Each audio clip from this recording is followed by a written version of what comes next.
Aku yang menemanimu dari nol Mas sampai di titik ini. Tapi kenapa kamu lebih memilih pembantu licik tak tahu diri itu? Demi Allah Mas akan aku buat hidupmu dan pelakor itu seperti di neraka. Assalamualaikum warahmatullahi wabarakatuh. Selamat datang di LA Stories. Di balik senyuman ada air mata yang tak terlihat. Di balik tawa, ada kisah yang tak pernah diceritakan. Ini adalah LA Stories, tempat di mana kisah nyata jadi pelajaran, dan luka hati jadi kekuatan. Setiap cerita di sini bukan sekadar drama, tapi potongan hidup yang bisa jadi cermin untuk kita semua. Siapkan hatimu, karena apa yang kamu dengar bisa mengubah cara pandangmu selamanya. Ini bukan sekadar cerita. Ini adalah kenyataan yang belum tentu sanggup kamu jalani. Dia teman perjuangan hidupnya dari nol. Bersama melewati susah, menangisi harapan yang tak kunjung terwujud. Namun, di saat segalanya mulai membaik, Masnya justru meninggalkannya untuk pembantu licik yang pura-pura baik. Luka hatinya pecah saat pengkhianatan itu terbuka. Dengan hati yang penuh api dendam, gadis itu bersumpah akan membalas sampai pelakor dan Masnya menyesal seumur hidup. Perjuangannya bukan hanya untuk cinta, tapi untuk harga diri dan keadilan jiwa yang selama ini dikhianati. Like.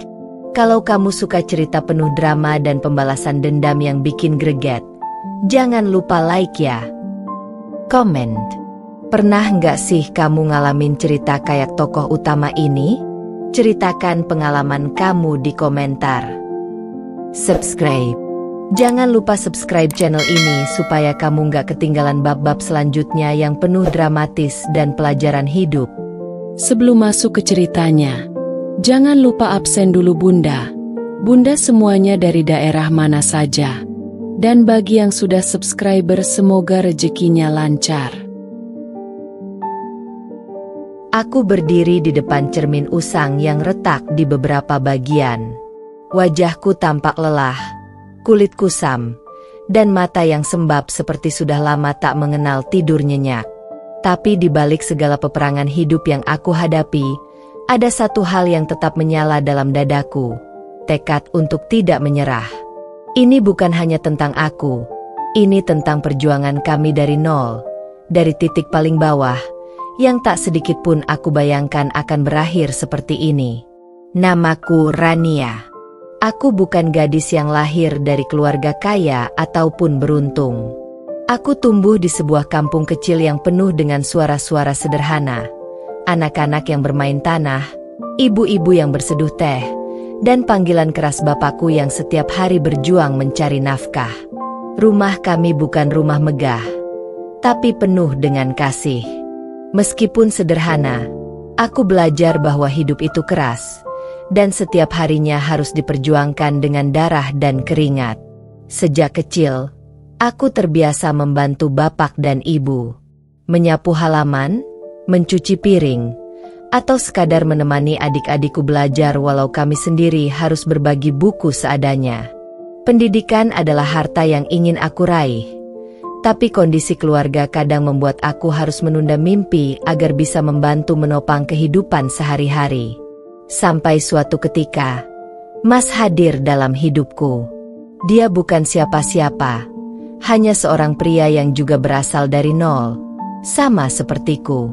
Kami bertemu di sebuah warung kopi kecil di pinggir jalan, saat aku sedang bekerja sebagai pelayan sambil kuliah agar bisa sedikit membantu biaya keluarga. Mas datang dengan pakaian lusuh, senyum polos, dan aura yang membuatku seolah menemukan secercah harapan baru. Kalau aku ingat, pertama kali kami bicara, dia tampak lelah tapi penuh semangat. Cerita kami tentang impian yang sama untuk keluar dari kemiskinan dan mengubah nasib kami seakan mengikat kami dalam sebuah janji diam-diam. Kami berbagi mimpi, tawa, dan air mata. Dengan segala keterbatasan, kami berdua mencoba membangun kehidupan sedikit demi sedikit, bersatu melawan kerasnya dunia. Aku ingat betul malam pertama kami mengobrol di bawah langit berbintang. Mas berkata, "Rania, aku yakin suatu hari nanti kita akan sukses. Bukan karena kita beruntung, tapi karena kita tidak akan pernah menyerah." Kata-katanya menjadi obat di setiap luka yang kualami. Aku pun berjanji pada diri sendiri untuk terus menemani pria itu, menjadi bagian dari perjalanannya, sekuat tenaga. Hari-hari berjalan. Kami bekerja keras. Mas meyakinkanku bahwa kami akan bersama mencapai titik puncak yang selama ini kami impikan. Kami menabung seadanya, berbagi tugas semampu kami. Suatu sore ketika hujan turun deras, kami duduk bersama di depan sebuah rumah kontrakan kecil. Tanpa kata, ada kehangatan yang membuatku merasa bahwa aku tidak sendiri. Namun, hidup tak pernah sesederhana itu. Titik nol kami memang menjadi awal cerita panjang yang menyimpan banyak luka dan harapan, canda dan air mata. Dari sini, aku belajar bahwa menjadi kuat tidak selalu berarti tanpa tangisan. Kekuatan itu ada pada keberanian untuk tetap melangkah meskipun hati hancur, untuk memilih bertahan di antara badai yang datang silih berganti. Dan di titik itulah aku berdiri sekarang. Dari nol, dari titik paling bawah, aku akan membuktikan pada dunia bahwa aku dan Mas punya kisah yang tidak akan mudah dipatahkan. Tapi aku tidak tahu bahwa di balik semua itu, ada bayang-bayang gelap yang siap menghancurkan apa yang sudah kami bangun dengan susah payah. 2 tahun sebelum bab 1, di sebuah sudut kota yang tak pernah tidur, tempat aroma kopi bercampur bisingnya kendaraan, adalah saksi bisu awal mula segalanya. Kala itu, aku masih seorang Rania yang lugu, berjuang menyelesaikan kuliah sambil bekerja paruh waktu di sebuah warung kopi sederhana bernama Kopi Senja. Warung itu bukan tempat yang mewah, tapi punya daya tarik tersendiri dengan lampu-lampu temaram dan alunan musik sendu yang selalu diputar. Aku bekerja di sana dari sore hingga larut malam. Uang hasil kerjaku kugunakan untuk membiayai kuliah dan sesekali membantu kebutuhan di rumah. Malam itu, hujan turun dengan lebat, membasahi jalanan dan membuat suasana Kopi Senja sedikit lebih sepi dari biasanya. Hanya ada beberapa pelanggan yang bertahan, sibuk dengan laptop atau obrolan mereka. Aku sedang membersihkan meja ketika seorang pria masuk. Pakaiannya tampak basah kuyup, rambutnya sedikit acak-acakan, dan wajahnya memancarkan kelelahan yang nyata. Namun, ada sepasang mata yang tajam dan sorot penuh harapan di balik ekspresi lelahnya itu. Dia duduk di sudut, di dekat jendela yang berembun, dan memesan secangkir kopi hitam. Pria itu adalah Mas. Namanya Bayu. Aku belum tahu nama lengkapnya saat itu. Yang kuingat, dia hanya memesan kopi hitam tanpa gula. Saat aku mengantarkan pesanannya, mata kami bertemu. Ada semacam koneksi yang sulit dijelaskan, seolah kami berdua sama-sama memahami beban hidup masing-masing hanya dari tatapan. "Terima kasih," katanya. Suaranya sedikit serak, mungkin karena dinginnya hujan. Aku hanya mengangguk dan tersenyum tipis.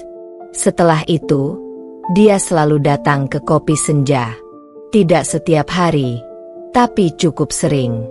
Dia selalu memilih tempat yang sama, memesan kopi yang sama, dan selalu terlihat tenggelam dalam pikirannya sendiri, kadang menulis di sebuah buku catatan kecil, kadang hanya menatap keluar jendela. Aku tak pernah berani memulai percakapan dengannya, hanya sesekali melempar senyum saat dia membayar. Suatu malam, entah bagaimana, kami akhirnya bicara lebih dari sekadar "terima kasih" atau "ini pesanannya". Hujan lagi-lagi menjadi latar. Dia sedang membaca buku tua yang sampulnya lusuh, dan entah kenapa, aku merasa ada dorongan kuat untuk bertanya.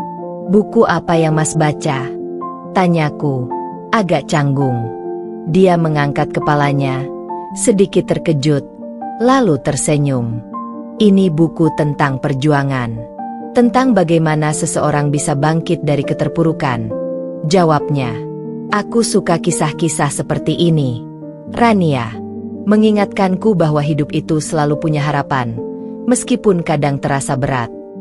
Dia tahu namaku. Aku kaget sekaligus senang. Sejak malam itu, obrolan kami mulai mengalir. Dia bercerita tentang kehidupannya yang juga tidak mudah. Dia seorang perantau, datang ke kota besar dengan modal nekat dan mimpi besar.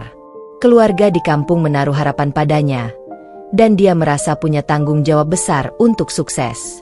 Dia bekerja serabutan, kadang sebagai kuli bangunan, kadang membantu di toko kelontong, apa saja yang bisa menghasilkan uang. Dia bercerita tentang betapa sulitnya mencari pekerjaan tetap, tentang bagaimana dia sering kelaparan, dan tentang tekadnya yang tak pernah padam. Aku pun bercerita tentang diriku, tentang perjuanganku untuk kuliah, tentang adik-adikku, dan tentang mimpi sederhanaku untuk melihat keluargaku hidup lebih layak. Kami menemukan banyak kesamaan. Kami sama-sama berasal dari nol. Sama-sama punya mimpi besar, dan sama-sama punya tekad baja untuk mengubah nasib. Aku merasa kita ini seperti dua keping puzzle yang hilang. Rania, katanya suatu hari, di sela-sela obrolan kami. Saling melengkapi. Kita bisa berjuang bersama. Kata-kata itu terpatri kuat di benakku. Sejak saat itu, kami bukan lagi hanya pelanggan dan pelayan. Kami adalah dua orang asing yang dipertemukan takdir di sebuah warung kopi di tengah hujan, yang kemudian memutuskan untuk berjuang bersama. Dia memberiku semangat, aku memberinya dukungan. Kami mulai berbagi makanan saat dia tak punya uang untuk makan. Aku membantunya mencari informasi lowongan kerja, dan dia selalu siap mendengarkan keluh kesahku. Itulah awal kisah kami. Awal dari sebuah perjalanan panjang yang penuh liku, tawa, air mata, dan janji-janji yang tak terucap, bahwa kami akan selalu ada untuk satu sama lain, menemanimu dari nol, Mas, sampai di titik ini. Hari-hari kami terjalin oleh kerja keras yang tak henti, ditemani oleh harapan dan keyakinan yang terus kami jaga meski dunia seolah menentang. Setelah pertemuan pertama di warung kopi kecil itu, aku dan Mas mulai merajut mimpi bersama, berdua melawan kenyataan yang keras dan tak ramah bagi kami yang berasal dari nol. Setiap pagi, aku masih harus melawan kantuk yang menyiksa. Alarm jam 3 pagi menjadi sahabatku, membangunkanku dari tidur yang singkat dan kadang penuh mimpi buruk. Segera aku bersiap-siap, melewati jalanan yang sepi dan berkabut menuju kampus. Setumpuk tugas kuliah menanti, sementara aku harus berpikir keras membagi waktu antara belajar dan bekerja. Di sela-sela kuliah, pikiranku tak lepas dari rumah dan Mas yang sedang bekerja keras. Pekerjaanku di warung kopi bukanlah hal yang mudah. Kadang, pelanggan datang dengan wajah lelah dan kurang ramah, memberiku ujian kesabaran. Tapi aku teringat janji dan mimpi kami, dan itu memberiku tenaga kecil untuk terus melayani dengan senyum meski dalam hati aku ingin menangis. Sementara itu, Mas menjalani hari-harinya dengan kerja serabutan yang tak pasti. Kadang aku mendapat kabar dari temanku bahwa Mas membantu memikul barang-barang berat di pasar tradisional, yang debu dan bau tak sedapnya membuat napasnya sesak. Kadang, seperti malam-malam dingin yang menusuk tulang, aku tahu dia tetap bekerja walau tubuhnya sudah hampir runtuh. Aku ingin sekali membantunya, tapi aku sendiri tak punya banyak tenaga. Kami menyadari, bekerja sendiri-sendiri tidak cukup. Maka kami saling mendukung dan berbagi. Setiap sore setelah pulang kerja, kami bertemu di sebuah taman kecil dekat kontrakan kami yang sederhana. Di bawah pohon rindang yang menahan panas malam, kami berbagi cerita tentang lelah, takut, dan impian yang belum juga tercapai. Aku mengeluarkan sedikit uang hasil kerja, lalu kami beli secangkir teh dan beberapa gorengan seadanya. Dalam kesederhanaan seperti itu, aku rasakan kebahagiaan yang sulit dijelaskan, seperti ada dunia yang milik kami sendiri. Namun, bukan berarti perjuangan kami hanya soal fisik dan ekonomi. Ada luka yang tak kasat mata. Aku sering melihat Mas termenung. Raut wajahnya berubah saat menerima telepon yang tak pernah kudengar isinya. Kadang dia menghela nafas panjang seperti ingin menyerah pada segalanya. Aku tahu tak mudah baginya, berjuang untuk membahagiakan keluarga yang merindu di kampung, berjuang untuk membayar biaya makan, sekolah, dan sebongkah harapan yang tersimpan rapat di dalam dada. Aku mencoba menghapus rasa lelahnya dengan cara sederhana. Sesekali aku menyiapkan makanan kecil, membawa minuman segar, dan memeluknya erat saat dia pulang larut malam. Dalam pelukan itu, kami berdua seakan berkata tanpa suara, "Kita tidak sendiri. Kita akan terus berjuang bersama." Satu hal yang aku syukuri adalah kesetiaan kami yang tak pernah luntur pada impian. Setiap bulan, kami mencoba menabung meski nominalnya kecil sekali. Kadang cuma Rp10.000 atau Rp20.000. Tapi bagi kami itu adalah bukti nyata tekad kami. Kami bercerita, suatu hari kami ingin punya rumah sederhana, tak harus mewah, cukup untuk tempat kami bernaung dari hujan dan panas, tempat di mana kami bisa membangun keluarga. Suatu kali, saat hujan deras mengguyur kota, kami terjebak di jalanan tanpa payung. Pakaian kami basah kuyup, sepatu berlumpur, dan dingin menggigit sampai ke tulang. Tapi bukannya mengeluh, kami malah tertawa bersama, berlari berteduh di bawah atap rumah warga. Aku masih ingat tangan Mas yang menggenggam erat tanganku, tatapannya yang penuh haru, dan suara lirihnya berkata, "Rania, badai ini adalah ujian kecil. Kita akan tumbuh makin kuat setelah ini." Tawa itu meleburkan lelah dan dingin malam, membuatku yakin bahwa aku punya seseorang yang sungguh-sungguh mendukungku. Namun, sayangnya, hidup juga memberi kami ujian yang lebih berat daripada sekedar hujan dan dingin. Aku mulai menangkap ada perubahan di Mas. Kadang dia lebih pendiam, lebih sering menyimpan rahasia di balik tatapan kosongnya. Ponselnya yang dulu jarang disentuh kini selalu ada di tangannya, sering berdering saat dia tak ingin aku mendengar. Aku mencoba bertanya, tapi dia hanya tersenyum getir dan bilang semuanya baik-baik saja. Kecurigaanku bertambah kala suatu malam aku melihat dia pulang terlambat dan bau parfum wanita lain melekat di bajunya, hal yang sebelumnya tak pernah kusadari. Namun aku menepis rasa sakit itu, berharap semua hanyalah salah paham. Aku berdoa mimpi kami tak akan hancur karena hal-hal seperti itu. Tapi untuk saat ini, aku memilih fokus berjuang. Aku tahu, aku dan Mas punya tanggung jawab besar untuk masa depan kami. Dari nol kami memulai, dengan segala keterbatasan, tapi penuh semangat membara. Kami ingin keluar dari bayang-bayang kemiskinan dan kegagalan, menulis kisah kami sendiri. Ini adalah babak paling berat sekaligus paling berharga dari hidup kami. Bertahan meski dunia seakan bersekongkol menentang, menyemai benih-benih harapan dari tanah yang tampak gersang. Dari sini, kami belajar arti kekuatan yang sebenarnya, yang tidak selalu terlihat, tapi terasa sangat kuat di dalam jiwa. Mimpi itu kadang hadir dalam bentuk bisikan halus di dalam kehampaan malam, menyusup ke dalam benak yang lelah dan hati yang hampir patah. Namun bagi kami, aku dan Mas, mimpi bukan sekadar fantasi kosong yang kita peluk dalam tidur. Mimpi adalah kekuatan, nafas, dan alasan kami bertahan dari segala badai kehidupan. Setiap kali lelah mulai menyelimuti, aku selalu teringat kembali pada malam-malam kami duduk bersama di bawah langit yang penuh bintang. Meski rumah kontrakan kami sempit dan berisik dengan suara tetangga yang lalu lalang, ada dunia kecil kami di sana. Aku dan Mas berbicara tentang masa depan yang kami impikan, saling memberi harapan yang kadang terasa seperti oase di padang pasir yang kering. Aku ingin rumah kecil yang kita buat sendiri, dengan halaman kecil untuk adik-adik bermain, ujarku suatu malam, mataku tak lepas dari tatapannya yang penuh semangat. Biar sederhana, asal kita bersama dan tidak lagi harus berjuang sendirian. Mas mengangguk, menggenggam tanganku erat. Aku juga mau kita punya usaha kecil, semacam toko kelontong atau warung kopi, tempat di mana kita bisa membangun masa depan dan membahagiakan keluarga. Mimpi kami sederhana, tapi berat maknanya. Di balik setiap angan itu, tersembunyi harapan untuk keluar dari jerat kemiskinan dan kesulitan. Aku tahu apa artinya hidup di nol. Setiap rupiah harus dipertaruhkan, setiap kesempatan harus diambil dengan berjuta resiko. Tapi aku percaya, bersama Mas, kami bisa menciptakan kisah yang berbeda. Hari-hari berikutnya, aku mulai menulis mimpi itu, di sebuah buku kecil yang kupeluk seperti harta karun. Setiap mimpi, sekecil apapun, aku catat. Dari mimpi punya uang untuk membayar sekolah adik, membeli sepatu baru, hingga momen-momen kecil seperti makan malam bersama tanpa rasa takut kehabisan uang. Mas pun begitu, ia semakin rajin mencatat rencananya, meskipun sering berubah tergantung keadaan. Kami berjanji untuk saling mengingatkan mimpi itu, terutama ketika dunia mulai terasa keras dan jalan terjal.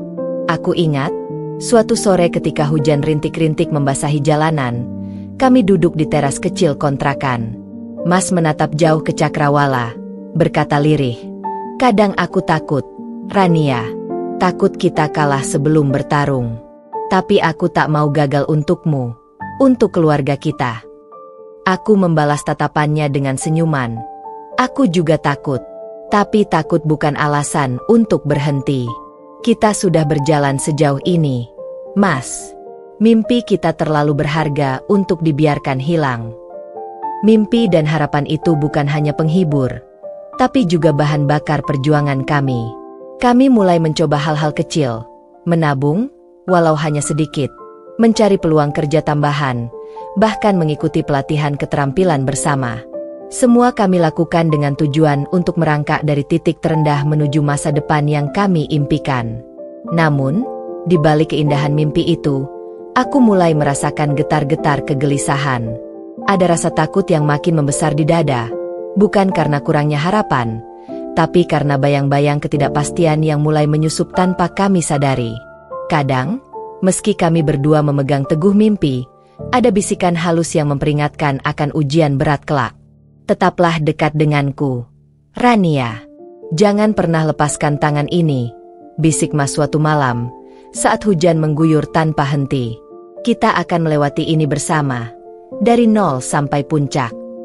Kupeluk tangannya erat, membalas, "Aku akan selalu menemanimu, Mas. Dari nol sampai titik manapun kita berada, aku di sini." Mimpi kami adalah janji tanpa suara. Janji bahwa kami tidak akan menyerah pada takdir yang tampak tak adil.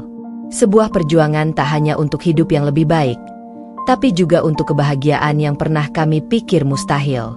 Namun, aku belum tahu bahwa di balik mimpi dan harapan ini, ada badai yang lebih gelap sedang merayap masuk ke dalam hidup kami. Badai yang kelak akan mengguncang segala yang kami bangun dengan susah payah. Hari-hari yang kami jalani bersama mulai menunjukkan perubahan kecil yang perlahan tapi pasti mengacaukan duniamu. Pergeseran yang datang seperti bayangan tipis di ujung mata. Awalnya terasa samar, tapi semakin lama semakin nyata dan tak bisa kuabaikan. Aku, yang selama ini selalu percaya bahwa kami tangguh bersama, mulai merasakan kegelisahan bersemayam di dalam dada. Awalnya, aku hanya menganggap itu lelah biasa. Mas, yang biasanya penuh semangat, kini tampak sering penat. Pulang kerja lebih larut, makan malam tanpa cerita dan canda seperti sebelumnya. Aku mencoba bertanya, tapi ia hanya menjawab dengan singkat, "Capek, itu saja." Aku bisa merasakan ada sesuatu yang disembunyikan, tapi aku menguatkan diri untuk tetap percaya. Mungkin ini hanya masa sulit sementara. Namun, lambat laun perubahan itu tak lagi bisa disembunyikan. Mas mulai mengurangi waktu untuk kita. Telepon genggamnya selalu ada di tangannya. Bahkan ketika kita bicara pun. Aku memperhatikan bagaimana jari-jarinya gesit mengetik pesan rahasia yang selalu dihapus secepatnya saat aku datang. Rasa curiga mulai merambat. Ada kalanya dia tidak memberi kabar seharian penuh, tanpa alasan jelas. Aku menunggu dengan rindu yang semakin memburu, tapi hanya mendapat dinginnya jawaban pendek saat akhirnya dia muncul. "Lagi banyak kerjaan," katanya. Namun, ada bisik-bisik dari teman-temannya yang kudengar tanpa sengaja tentang seseorang yang sering mengantar Mas di malam hari. Pembantu baru di rumahnya, yang katanya ramah dan baik hati, mulai muncul dalam selentingan cerita sehari-hari. Aku berusaha mengesampingkan firasat buruk itu, berharap aku salah, berharap semua masih seperti dulu. Tapi semakin aku berusaha mengabaikan, semakin jelas ada jurang yang mulai menganga di antara kami. Aku mulai merasa tersisih, menjadi orang asing yang menatap dari pinggir kehidupan yang dulu kami bangun berdua.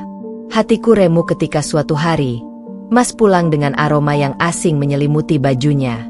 Parfum itu berbeda, sesuatu yang tak pernah ia pakai sebelumnya. Saat aku bertanya, ia hanya mengalihkan pembicaraan dan menghindar. Aku tahu ada sesuatu yang ia sembunyikan, tapi aku tak punya bukti, hanya rasa sakit yang menggigit hati. Di sisi lain, aku mulai menerima perlakuan dingin dari pembantu baru itu. Senyum manis yang ia tunjukkan pada Mas terasa menusuk bagiku, seperti pisau yang diam-diam merobek kebahagiaan yang kami punya. Bisikan licik mulai terdengar, fitnah kecil yang disebar, menciptakan jarak di antara aku dan Mas. Malam-malamku kini dihiasi oleh pertanyaan tanpa jawaban. Apakah aku yang salah? Ataukah Mas berubah karena sesuatu yang aku tidak mengerti? Aku sering menangis dalam sepi, memeluk bantal dan meratap dalam hati, sementara di luar jendela, dunia terus berjalan tanpa peduli akan luka ini. Namun, di balik itu semua, aku berusaha mengingat janji kami, cinta yang pernah membara. Aku berdoa agar Mas masih ingat siapa aku, siapa kami. Karena rasa sakit ini terlalu dalam, tapi aku tidak mau menyerah tanpa perlawanan. Titik nol kami dulu terasa indah dengan segala perjuangan dan tawa. Tapi kini, di titik ini, aku mulai merasakan bahwa badai terbesar bukanlah dari dunia luar, melainkan dari dalam hati yang pernah sangat percaya. Malam itu, udara terasa berat dan sunyi. Di dalam rumah kontrakan kami yang sederhana, suara jam berdetak seperti menyuarakan ketegangan yang tak kasat mata. Aku duduk di ruang tamu sambil menatap pintu, berharap Mas segera pulang. Namun, pikiranku melayang, terganggu oleh kabar dan firasat yang semakin tebal. Sosok yang mulai mengisi ruang kehidupan kami bukan seperti yang ku kenal dulu. Pembantu baru itu, yang ku baca dari bisikan teman-teman dan sedikit pengamatanku sendiri, sudah menjadi bagian yang tampak tak terpisahkan di rumah Mas. Namanya Ratna. Orangnya tampak biasa, mukanya halus, senyumnya manis dan ramah, suaranya lembut dan terdengar tulus. Namun, di balik semua itu tersembunyi sesuatu yang membuat darahku mendidih setiap kali aku merenung. Aku ingat pertama kali mendengar namanya. Teman dekat Mas tidak sengaja menyebutkan bahwa ada seorang wanita yang baru saja masuk bekerja di rumah Mas. Dia baik dan perhatian, selalu ada kalau Mas butuh, katanya ringan, tanpa menyadari bahwa kalimat itu menusuk rasa hatiku. Seiring waktu, aku mulai memperhatikan sendiri perubahan yang ada. Ratna bukan sekadar pembantu rumah tangga biasa. Dia sering muncul dekat dengan Mas, menawarkan diri membantu hal-hal kecil yang bahkan Mas tak minta.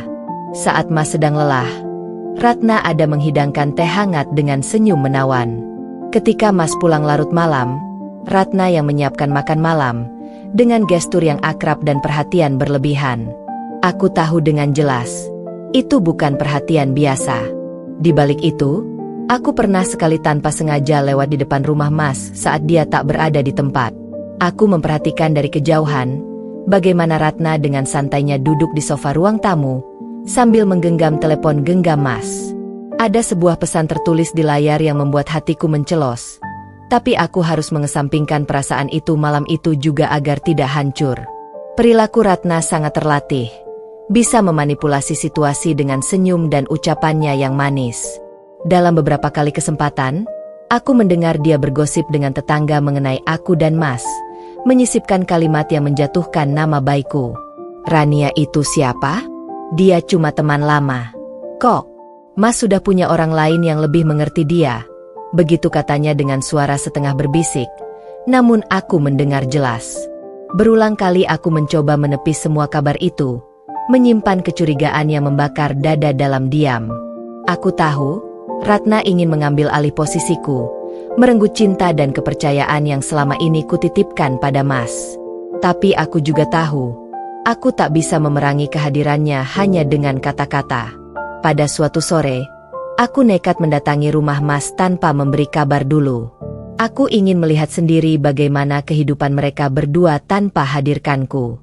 Ketika tiba di pintu, aku disambut oleh Ratna dengan senyum penuh kemenangan yang membuatku merinding.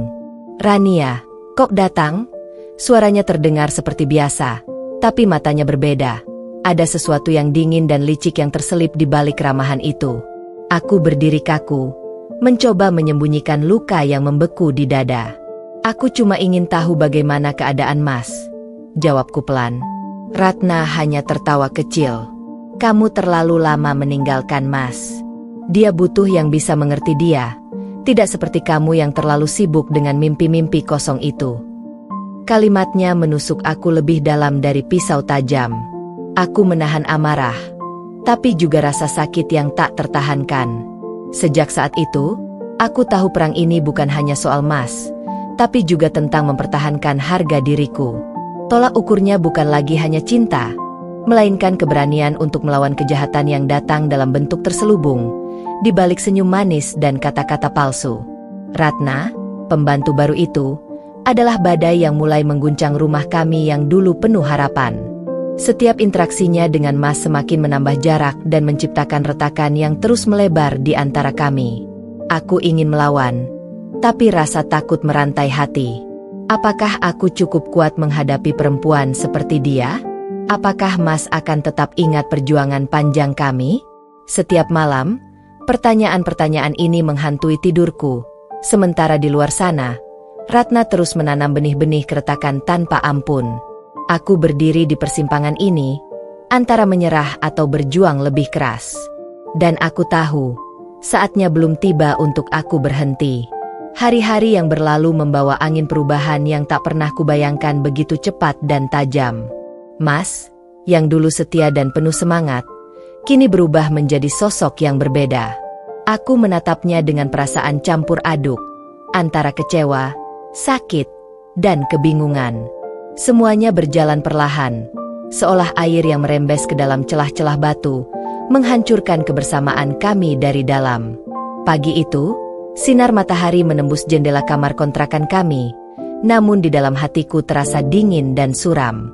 Mas duduk di sudut ruang tamu, wajahnya tampak kusam dan matanya menatap kosong ke arah lain. Aku mencoba memulai pembicaraan seperti biasa, berharap ada secercah cahaya di antara kami. Mas, kamu makan belum? Tanyaku lembut. Dia mengangkat kepala pelan, membalas dengan suara datar. Sudah. Aku menyimpan perasaanku, menepi pelan ke dapur.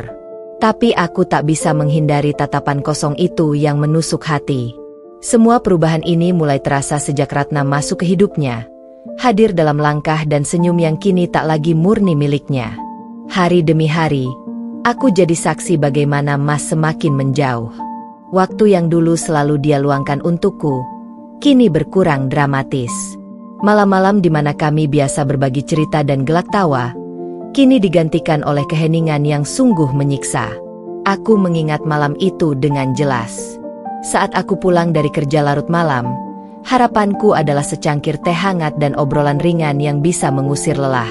Tapi aku malah menemukan Mas terbaring di sofa dengan wajah muram, dan Ratna duduk di sebelahnya, tertawa pelan sambil mengusap punggung Mas dengan penuh perhatian. Aku menggigil, tidak hanya karena dingin malam, tapi oleh perasaan asing yang menusuk jiwa. Dia bahkan tak memandangku saat aku masuk.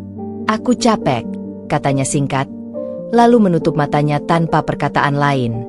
Beberapa hari kemudian, aku berusaha menghadapi Mas dengan keberanian yang tersisa. Kamu kenapa, Mas? Aku merasa kita jauh sekali sekarang, ucapku dengan suara bergetar. Matanya terbuka perlahan, menatapku tanpa ada secercah cahaya yang biasa aku lihat. Rania, aku butuh waktu sendiri, katanya pelan tapi tegas. Kalimat itu menusuk sampai ke dasar hati. Aku merasakan dunia seakan terhenti, tapi aku berusaha menyembunyikan tangis yang hampir pecah. Aku tahu, semuanya mulai berubah sejak Ratna hadir dalam hidupnya. Pembantu itu bukan sekadar pembantu. Dia menjadi bayangan yang menghadirkan kehangatan yang dulu kuberi dengan sepenuh hati, namun kini sirna bagiku. Aku pernah bertanya-tanya, apa sebenarnya yang disampaikan Ratna pada Mas ketika aku tidak hadir? Apa yang mampu membuat seorang pria yang dulu begitu berjuang untuk kami, sekarang berubah menjadi sosok yang aku tak kenal? Hari-hari berikutnya, aku mulai mencuri dengar percakapan mereka. Dengan penuh ragu, Aku memantau bagaimana Ratna menyusun jaringnya dengan suara manis dan kata-kata lembutnya. Mas, kamu sudah lelah berjuang seorang diri. Aku di sini, selalu ada untukmu. Bisik Ratna satu malam ketika aku tanpa sengaja lewat di luar jendela. Aku mendengar bagaimana Mas membalas, dengan suara letih tapi terdengar lega. Terima kasih, Ratna. Aku juga butuh seseorang yang mengerti. Melihat itu, hatiku hancur berkeping-keping. Rasa sakit yang selama ini kusembunyikan mulai meledak. Aku bertanya-tanya, di manakah tempatku sekarang? Kenapa aku kalah dengan kehadirannya? Padahal aku yang selalu menemani dari nol, dari titik paling bawah. Perubahan Mas semakin kentara. Dia jarang lagi pulang tepat waktu, dan ketika pulang, wajahnya menunduk dan jauh. Bahkan aku menangkap ada keraguan dalam tatapannya saat aku mencoba berbicara tentang masa depan kami. Rania, aku nggak tahu harus bagaimana, katanya suatu sore, suara serak dan lelah. Aku di sini, Mas. Kita bisa lewati ini sama-sama, jawabku dengan semangat yang mulai menipis. Namun, ia hanya menarik napas panjang dan menggeleng pelan. Aku tahu dia sedang berperang dalam dirinya sendiri, antara loyalitas pada mimpi yang pernah kami rajut bersama, dan godaan baru yang hadir dalam bentuk Ratna yang perlahan merengkuh hatinya. Aku sebut ini perang diam, karena tiap hari aku melawan bayang-bayang itu tanpa suara yang terucap. Aku melihat Mas berubah dari sosok pekerja keras yang gigih menjadi pria yang pasrah membiarkan hidupnya terombang-ambing oleh pengaruh lain. Aku merasa kehilangan pria yang aku cintai, sekaligus takut kehilangan segala yang kami bangun bersama. Aku mencoba berbicara sekali lagi, dengan segala keberanian yang kusiapkan. Mas, aku butuh kejujuran. Apa yang sebenarnya terjadi? Tanyaku dengan lirih. Mas menunduk, tak mampu menatap mataku. Aku salah, Rania. Tapi aku bingung. Aku merasa tercekik, tertekan. Ratna, dia buat aku merasa dipahami. Aku terduduk, air mata jatuh tanpa mampu kutahan. Aku juga di sini, Mas. Selalu ada untukmu, dari nol. Maaf, Rania, katanya lirih. Suara itu mengiris jiwaku. Aku nggak bermaksud menyakiti, tapi katanya terputus. Aku tahu saat itu, hatinya terkoyak, sama seperti hatiku. Tapi rasa kecewa itu sudah terlanjur menodai kebersamaan kami. Malam itu, aku duduk sendiri di ruang tamu. Tangisku bukan hanya karena kehilangan pria yang kucintai, tapi juga kehilangan impian yang dulu kami rajut bersama. Rasanya seperti mimpi buruk yang tak kunjung selesai, bencana yang belum bisa kuhentikan. Namun, aku tahu, aku masih punya satu amunisi terakhir, tekad dan cinta yang tak pernah padam. Aku bersumpah, aku harus mencari jalan agar kami kembali pada titik yang dulu, walau harus melalui api dan neraka yang kelak menanti. Aku menatap langit-langit dengan tatapan kosong yang berisi perwujudan ganas hati. Demi Allah, Mas, aku tak akan membiarkanmu dan pelakor itu menggoyahkan perjalanan kami. Aku akan berjuang sampai titik darah penghabisan. Perubahan Mas adalah batu ujian terbesar dalam hidupku. Namun di dalam lubuk hatiku yang terdalam, aku masih berharap ada secercah sinar yang bisa menerangi kegelapan ini. Aku masih percaya, cinta yang pernah membara bisa bangkit kembali, jika aku mampu bertahan dan berjuang dengan sepenuh jiwa. Aku, yang menemani dari nol, takkan membiarkan segala perjuangan kami sia-sia karena sebuah pengkhianatan. Aku siap berjalan melalui neraka sekalipun, demi membalas luka ini dan memperjuangkan harga diri yang kian tergerus. Ini adalah babak baru dalam perjalanan kami. Babak di mana aku harus memilih, antara menyerah atau menjadi petarung paling tangguh yang pernah kau kenal, Mas. Malam datang dengan hening yang mencekam, namun hatiku terasa penuh badai yang terus berkecamuk tanpa henti. Sosok Ratna, si pembantu yang dulu tampak biasa, kini berubah menjadi bayang-bayang gelap yang merayap dan membisikkan pengkhianatan di sudut-sudut kehidupan kami. Tak hanya hadir secara fisik, tapi juga lewat kata-kata licik yang membusukkan hati Mas, menjauhkan dia dariku perlahan namun pasti. Aku tahu, saat Ratna tersenyum di depan Mas, Tidak semua itu datang dari hati yang tulus. Ada niat tersembunyi yang dirancang rapi, sebuah permainan kejam yang ingin menghancurkan apa yang selama ini kami bangun. Setiap hari aku mendengar bisikan-bisikan yang mulai menggerogoti keyakinan Mas. Pesan-pesan singkat yang ia baca dan hapus dengan tergesa, telepon diam-diam di tengah malam, bahkan kata-kata manis palsu yang ia ucapkan ketika aku jauh dari pandangan. Semua itu seperti duri tajam yang menancap di hati, membentuk luka yang sulit kuobati. Ratna pandai menyisipkan keraguan dalam setiap kalimatnya. Mas, kamu sudah terlalu lama bertahan pada masa lalu. Rania itu selalu repot dengan mimpinya yang tak tentu arah.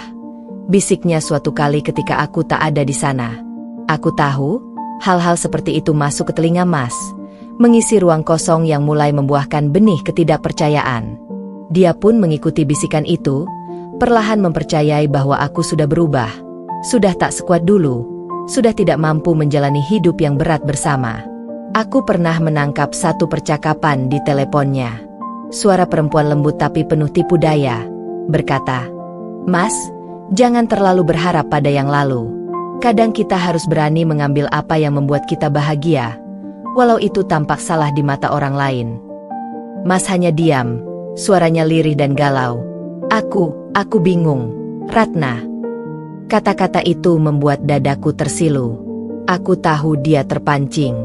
Dia muda, lelah, dan butuh pegangan. Sayangnya, pegangan itu bukan lagi tanganku, tapi tangan Ratna yang dingin dan penuh tipu. Di balik semua itu, aku berusaha sabar. Aku tak ingin memperlihatkan luka. Aku tak ingin memperlihatkan betapa dalam aku tersakiti, karena aku percaya bahwa setiap badai pasti berlalu. Tapi bisikan licik itu semakin menjadi-jadi, semakin membuat retak cinta yang dulu begitu indah. Aku pernah mencoba berbicara pada Mas, memohon kejujuran. Namun jawabannya seringkali dianggap sebagai kemarahan atau kecurigaan berlebihan. "Rania, akulah yang tahu apa yang kurasakan. Jangan ganggu hidupku dengan prasangka dan tuduhan yang tak berdasar," katanya dingin. Kata-kata itu seperti paku terakhir yang mengunci jarak antara kami. Aku terdiam, tapi di dalam hati aku bergejolak. Aku bertanya-tanya, apakah Mas benar-benar berubah, atau hanya terombang-ambing dalam buayan kata-kata manis yang dibisikkan Ratna? Atau apakah dia masih menyisakan ruang kecil untuk cinta yang pernah kami bangun? Aku tahu, aku harus bersiap untuk perjuangan lebih besar. Karena bisikan licik itu bukan hanya menyerang hubungan kami, tapi juga harga diriku sebagai perempuan yang menemani dari nol. Aku harus membalas, tidak hanya dengan air mata, tapi dengan keberanian dan strategi. Di balik sunyinya malam, aku merancang langkah. Aku tidak ingin hanya menjadi korban dari permainan kotor ini. Aku harus menggenggam kembali hidupku, dan membuktikan pada Mas serta Ratna, bahwa aku bukan sosok yang bisa dengan mudah dilupakan. Aku berjanji pada diriku, akan menemukan jalan untuk merebut kembali cinta dan menghancurkan ceracau licik yang telah mengusik kedamaian kami. Ini bukan soal pelakor yang datang dari luar, tapi soal mempertahankan apa yang sudah diperjuangkan dengan darah dan air mata. Bisikan pelakor itu, aku yakin, akan kutepis dengan suara lantang perjuanganku sendiri. Malam-malamku kini dipenuhi oleh pergulatan batin yang tiada henti. Di dalam diriku, bergolak perasaan yang sulit kuungkapkan dengan kata-kata, antara cinta, kecewa, sakit, dan dendam.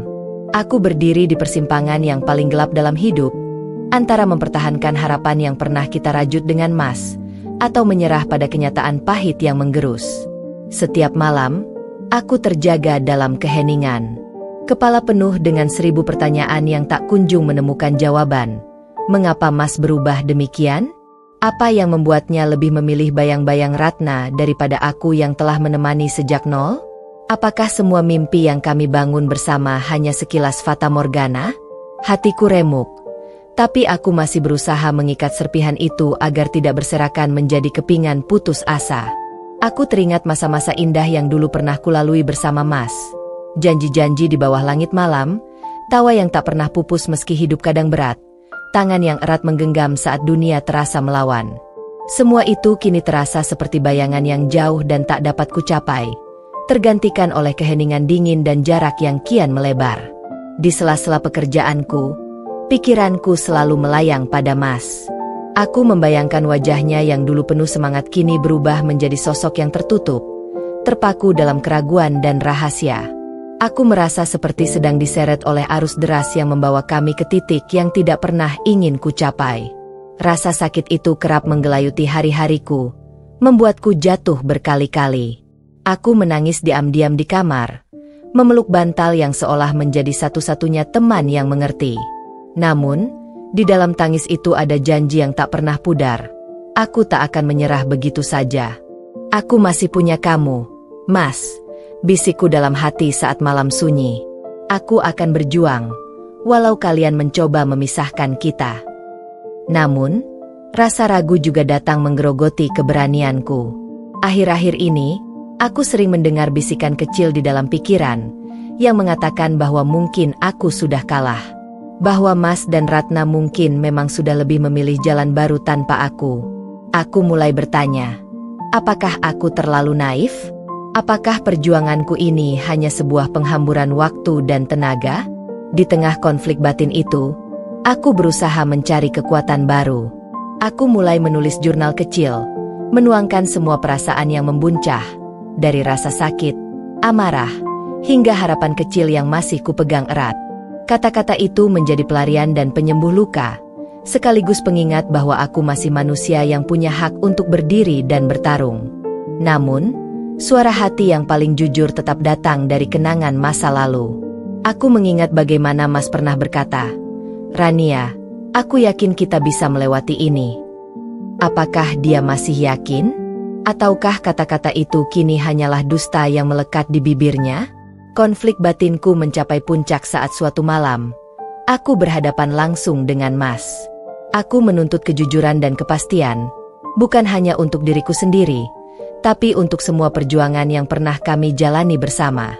Mas, aku ingin tahu apa yang sebenarnya terjadi. Apakah aku masih berarti untukmu? Ataukah aku cuma bayangan dari masa lalu yang ingin kau lupakan?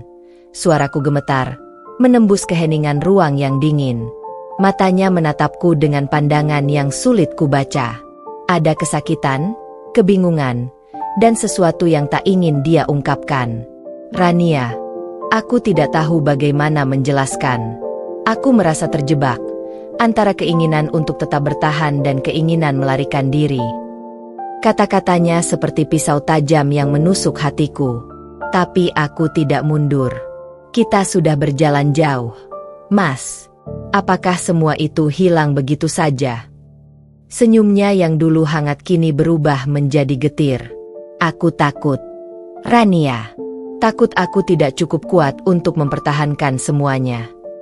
Aku menatapnya lama, merasakan kepedihan yang saling berbalas, sebuah tragedi yang kami cipta tanpa ingin.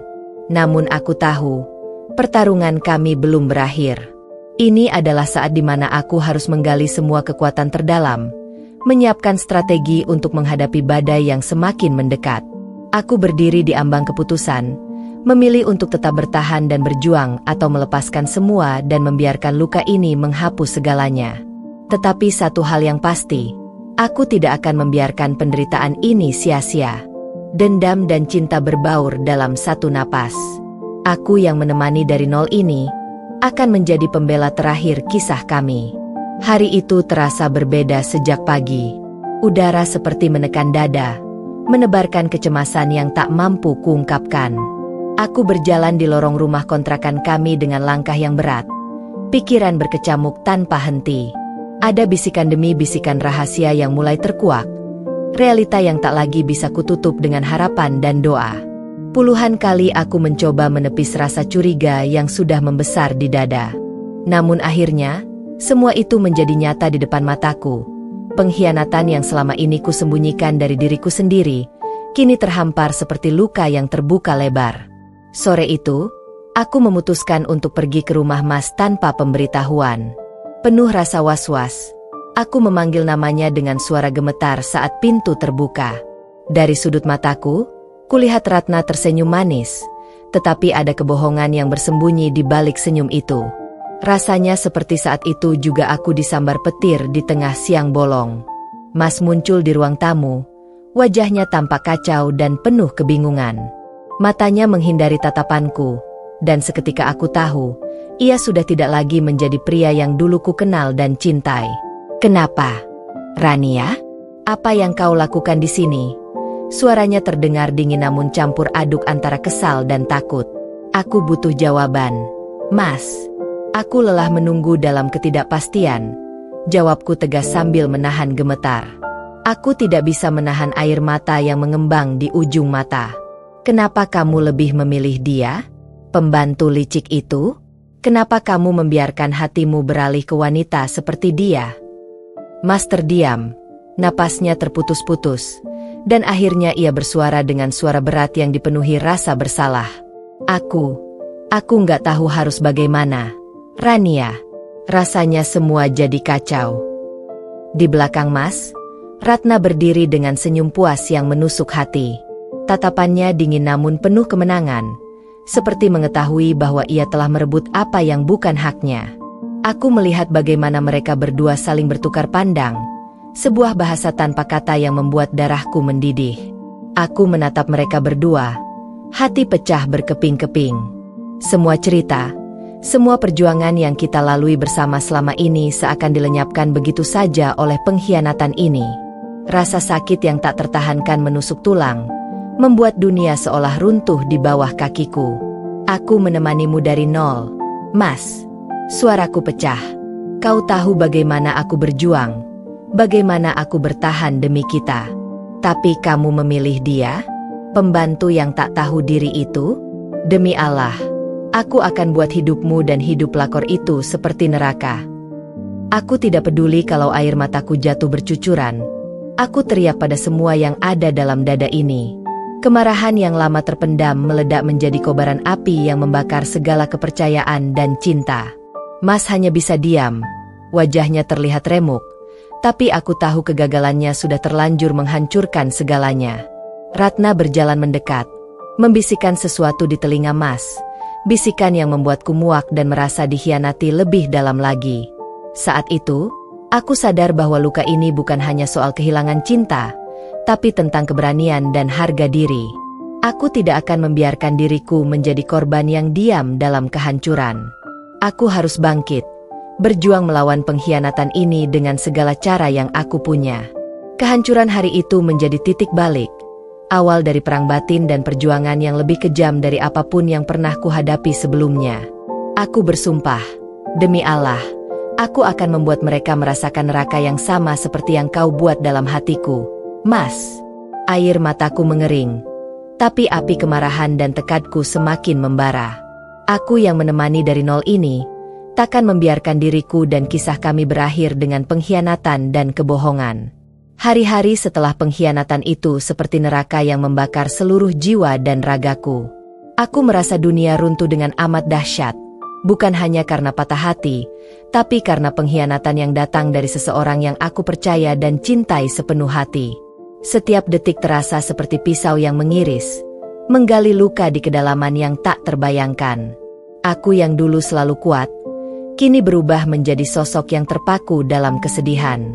Di pagi tak terhitung aku terbangun dengan dada sesak, wajah sembab karena lama menangis tanpa henti. Aku melihat bayanganku di cermin dan tak mengenal sosok yang menatap balik, seorang wanita yang pedih, terluka, dan hampir kehilangan arah. Rasa sakit itu bukan hanya tentang kehilangan Mas, tapi juga tentang harga diri yang diinjak-injak pelan-pelan oleh Ratna, si pembantu licik yang mengambil tempatku tanpa malu.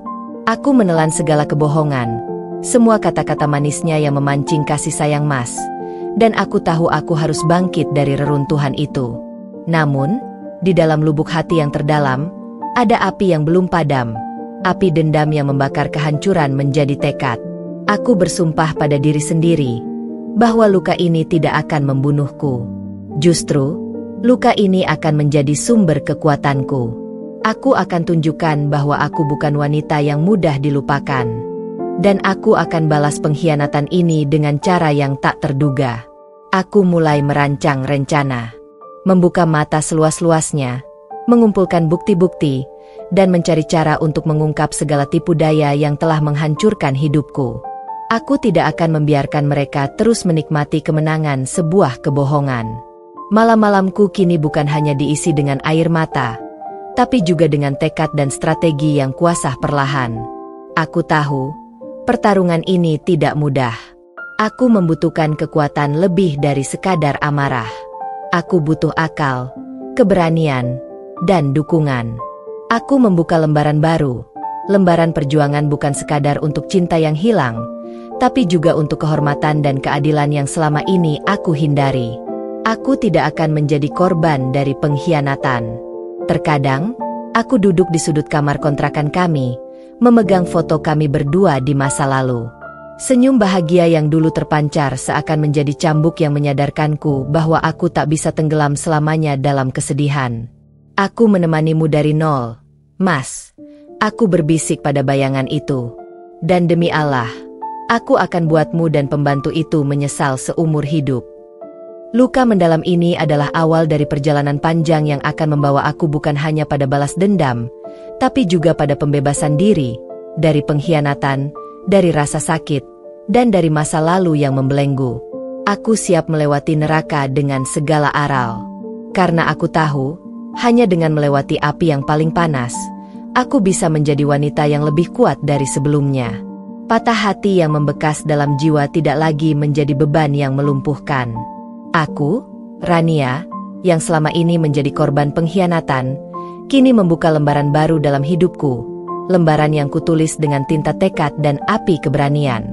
Aku tidak akan membiarkan luka ini membunuhku, melainkan menjadikanku ratu dalam permainan dendam yang harus mereka rasakan. Hari-hariku mulai diwarnai oleh persiapan yang cermat dan penuh strategi. Aku tahu, ini bukan sekadar soal emosi semata, tapi soal bagaimana mengatur langkah dengan bijak agar pembalasan ini tidak berakhir sia-sia. Setiap gerakanku harus terencana, setiap kata harus memiliki makna dan dampak. Langkah pertama adalah menganalisis situasi dengan kepala dingin. Aku mulai mengamati pola hidup Mas dan Ratna, kapan mereka bertemu, apa yang mereka lakukan, siapa yang mungkin membantu mereka. Setiap informasi kuperoleh aku catat rapi dalam buku harian rahasiaku. Aku juga mulai memanfaatkan media sosial sebagai alat pengawasan. Bagaimana mereka berinteraksi di dunia maya, siapa-siapa yang menjadi lingkaran dekat mereka. Namun, lebih dari itu, aku menyadari bahwa aku harus memperkuat diri sendiri terlebih dahulu. Luka yang dalam tak boleh membuatku lemah. Aku mulai kembali memperhatikan penampilan, menjaga kesehatan, dan memperbaiki komunikasi dengan teman-teman lama agar kutemukan dukungan sosial.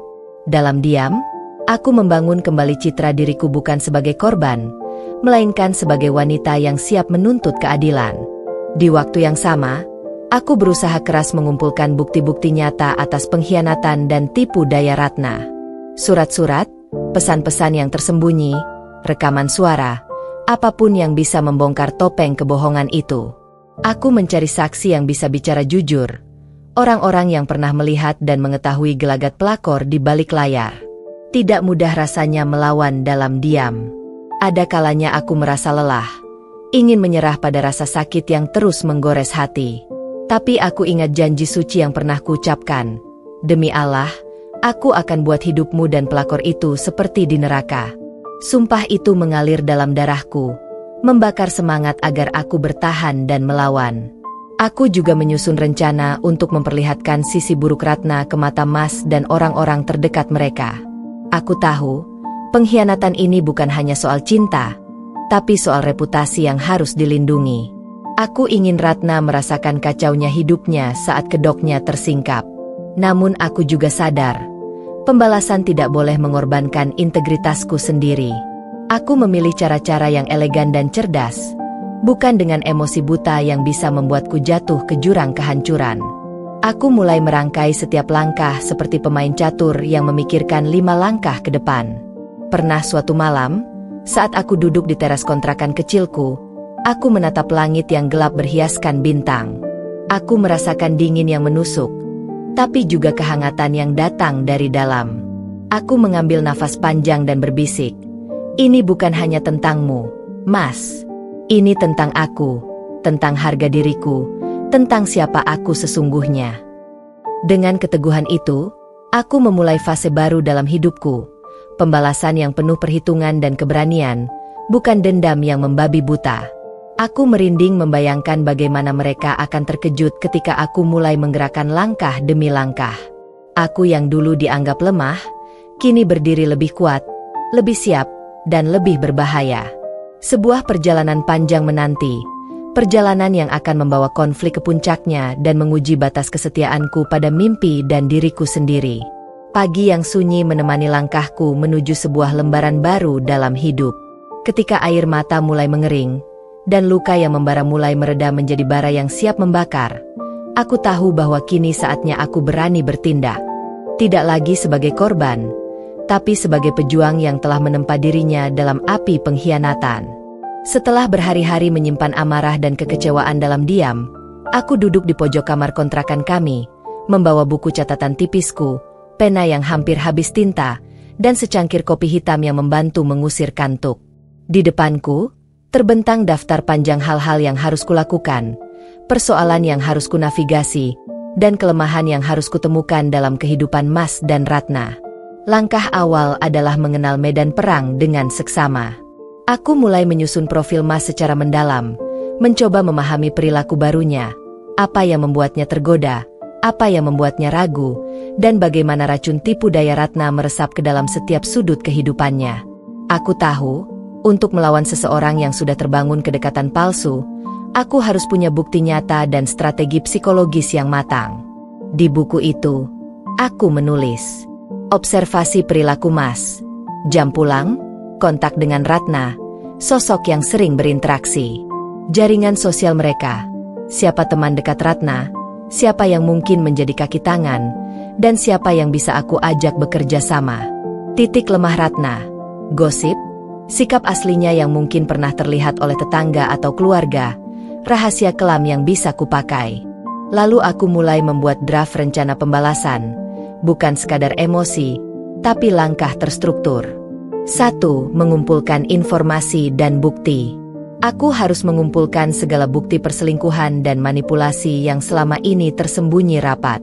Foto-foto, rekaman suara, pesan chat, dan saksi-saksi yang pernah melihat atau mendengar apa-apa tentang pengkhianatan itu adalah senjataku. Beberapa kali aku menyamar menjadi orang biasa, mendatangi rumah Mas di waktu-waktu tertentu, mengintip gerak-geriknya, dan mencatat setiap gerak-gerik yang mencurigakan. Ada saat di mana aku mendapatkan nomor telepon tersembunyi di ponsel Mas ketika tak dijaga Ratna, dan dengan penuh hati-hati aku mencoba mengaksesnya. Semua serba berisiko, tapi aku tidak punya pilihan lain. Aku juga mulai mencari teman-teman lama Mas dan Ratna yang mungkin bisa kubujuk untuk membantuku mengungkap rahasia mereka. Dengan janji akan melindungi identitas mereka, beberapa bersedia memberikan petunjuk. 2. Membentuk aliansi. Aku sadar, perjuangan ini tidak bisa kulalui sendiri. Aku menghubungi beberapa teman dekat yang selama ini aku percayai, orang-orang yang pernah membantu aku dalam kesulitan. Mereka bukan hanya teman, tapi juga keluarga yang menguatkan hatiku. Dari mereka aku mendapatkan banyak insight dan bantuan, mulai dari ide untuk cara bertindak, hingga sekadar dukungan moral yang sangat berarti. Lebih jauh, aku mulai mendekati keluarga Mas pula, dengan hati-hati dan penuh perhitungan, menyamarkan maksudku sebagai kekhawatiran atas keadaan Mas. Aku tahu, dukungan mereka akan menjadi senjata ampuh dalam strategiku kelak. 3. Memanfaatkan media sosial dan teknologi. Di era modern ini, media sosial adalah panggung besar yang bisa menjadi senjata atau jebakan. Aku mulai membangun kembali profil sosial mediaku, menata image sebagai wanita kuat yang sedang berjuang, bukan sebagai korban pasrah. Aku memasang beberapa postingan yang tersirat tapi berisi sebuah sinyal kuat untuk Mas dan Ratna bahwa aku tidak pernah hilang dan aku telah berubah menjadi lebih tangguh.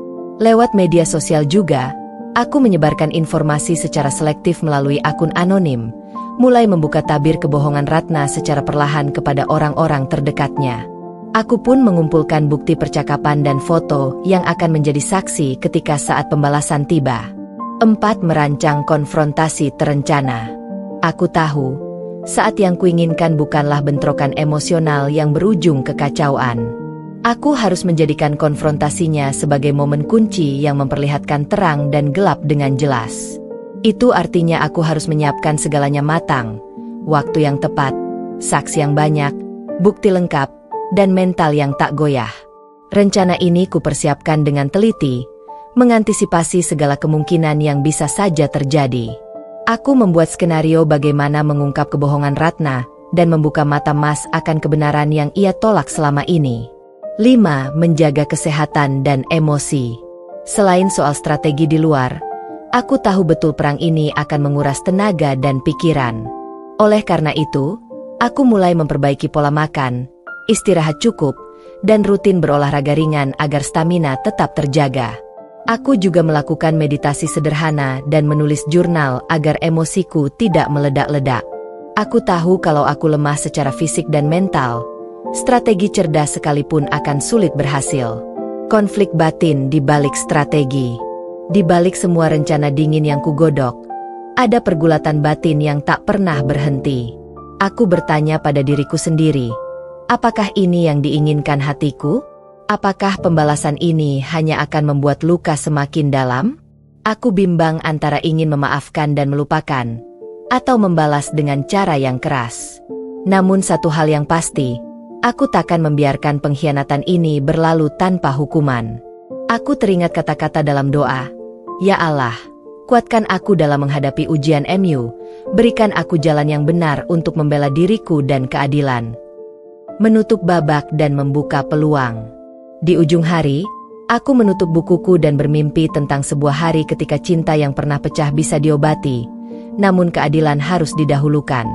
Hari ketika aku bukan lagi korban, tapi pemenang yang berdiri dengan kepala tegak, menatap masa depan tanpa bayang-bayang masa lalu yang kelam. Malam ini, aku siap melangkah lebih jauh. Strategiku sudah setengah jalan. Kini, semua butuh kesabaran, waktu, dan keyakinan bahwa keadilan yang kubawa akan terlaksana. Aku yang menemani dari nol, tidak akan membiarkan diri ini dilupakan.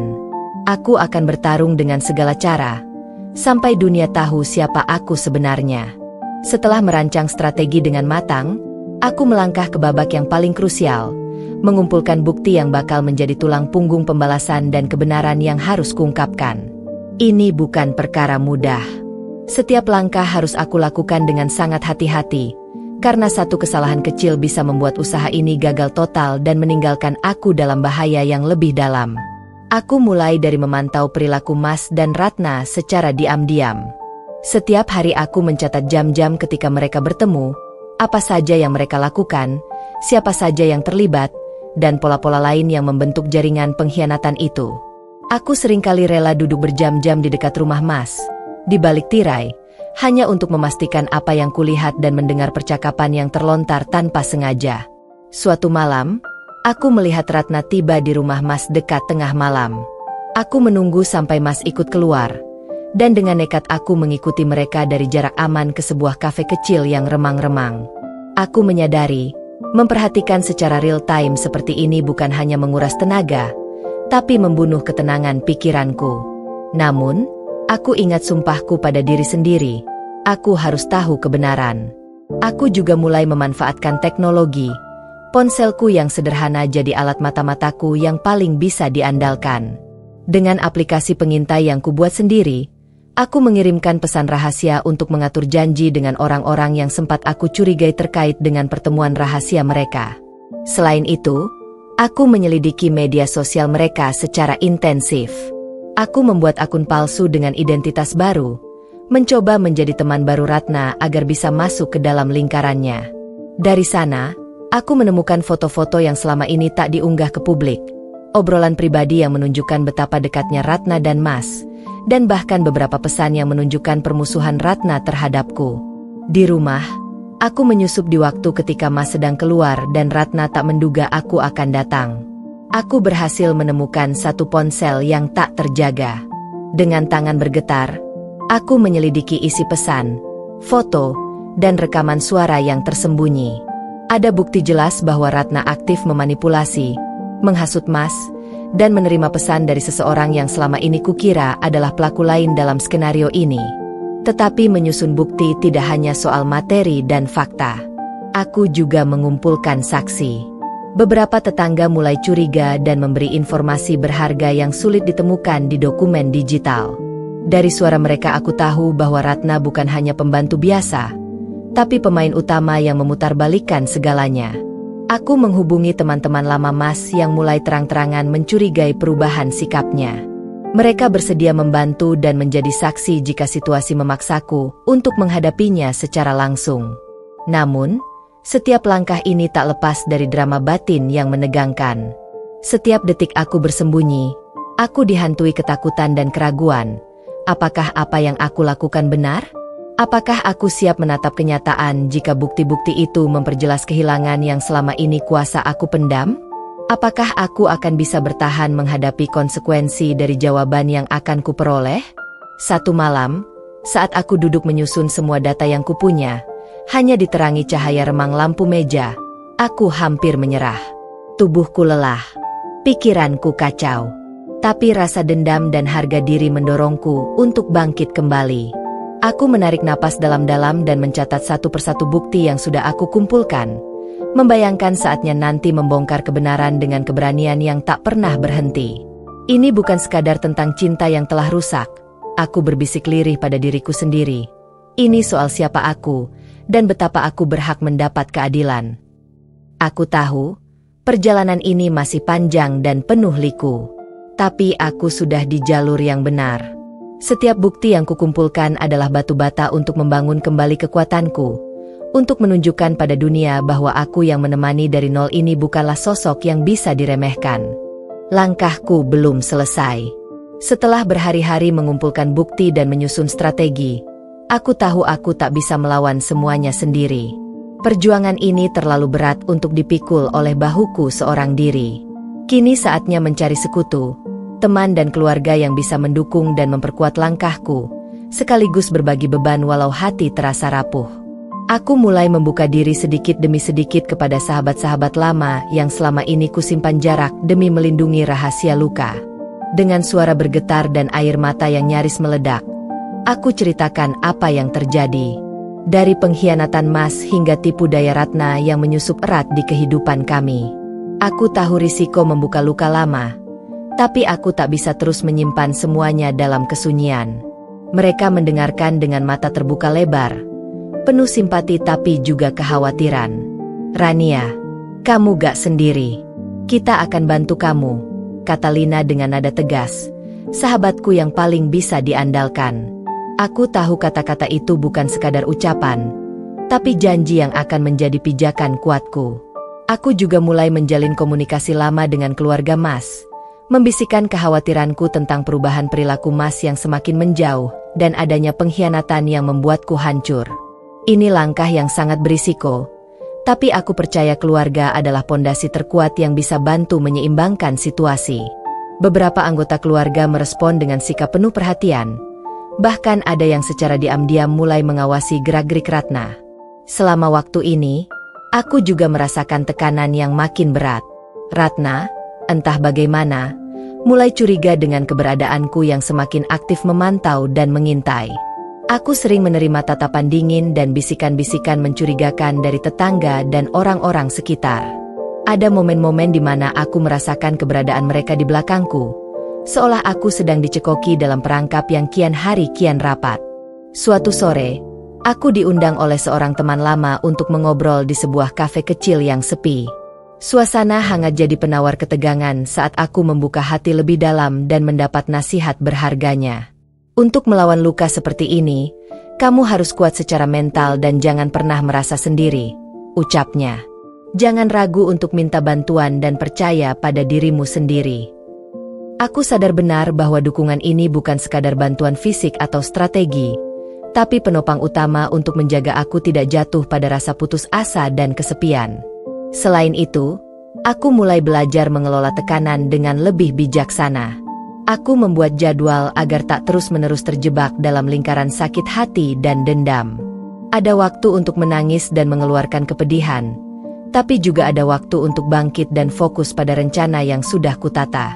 Tekanan dari Ratna dan kemungkinan pengkhianatan lebih lanjut membuatku selalu waspada.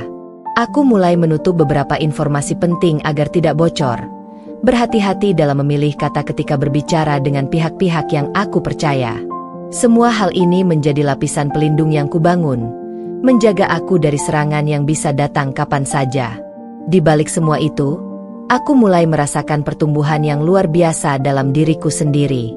Dari sosok yang dulu rapuh dan terluka, aku berubah menjadi wanita yang perlahan tapi pasti menguasai emosinya, mengatur langkah dengan kepala dingin, dan berjuang dengan kekuatan hati yang tak tergoyahkan. Pada suatu malam saat aku menulis di jurnal, aku menuliskan kalimat ini. Dunia boleh menekan aku dengan kenangan dan pengkhianatan, tapi aku akan berdiri lebih tegak, karena aku tidak sendiri. Aku punya keluarga, teman, dan kekuatan yang dilahirkan dari luka yang kujalani. Aku tahu, sementara ini adalah babak yang tak kalah berat dibandingkan sebelumnya. Tapi aku percaya bahwa dengan dukungan yang kukumpulkan dan kekuatan yang kini mulai kukumpulkan, aku akan mampu melewati badai yang mengancam ini. Setelah berbulan-bulan mengumpulkan bukti, merancang strategi, dan mencari dukungan, aku tahu bahwa momen untuk bertindak belumlah tiba. Pembalasan harus dilakukan dengan tepat waktu, agar pukulan yang kuberi tidak kehilangan daya. Karena itu, aku memilih untuk mengulur waktu, bukan sekadar menunggu, tapi bermain cerdik mengendalikan situasi dengan sabar dan penuh perhitungan. Mengulur waktu bukanlah hal yang mudah. Di setiap langkah harus ada keseimbangan antara menahan amarah dan menahan nafsu untuk bertindak. Aku berusaha menampilkan diri sebagai sosok yang lemah dan pasrah di depan Mas dan Ratna, agar mereka lengah dan semakin percaya diri dalam kebohongan mereka. Aku sengaja mengurangi intensitas kontak, berpura-pura menyerah dan membiarkan mereka merasa menang. Tapi di balik itu, aku terus memantau pergerakan mereka dengan mata yang awas. Aku tahu, mereka akan mengira aku lelah dan putus asa, padahal aku sedang mengumpulkan kekuatan yang tak mereka tahu. Sikapku kadang dibuat acuh tak acuh, kadang menggambarkan ketidakpedulian, yang sebenarnya adalah jebakan untuk membuat Ratna berbuat salah atau lengah. Aku semakin banyak mengamati cara Ratna berinteraksi dengan Mas, mencari celah untuk membuka tabir kebohongannya. Kadang aku sengaja membuat pertemuan dengan teman atau keluarga Mas terbuka di hadapan mereka, agar Ratna merasa terancam dan semakin memperlihatkan sisi aslinya. Aku ingin memancingnya melakukan kesalahan yang bisa kupergunakan sebagai senjata. Aku juga mulai membatasi pertemuan langsung dengan Mas, hanya muncul ketika waktunya tepat. Aku ingin menanam keraguan dan kebingungan di hatinya. Apakah aku sudah benar-benar pergi atau masih ada di sekitarnya? Aku membiarkan dia bertanya-tanya, sementara aku tetap berada di belakang layar, mengatur segala sesuatu dengan rapi. Di waktu lain, aku membuka sedikit informasi kepada orang-orang terdekat Mas, menyebarkan gelombang bisik-bisik yang membuat lingkaran Ratna mulai terdesak.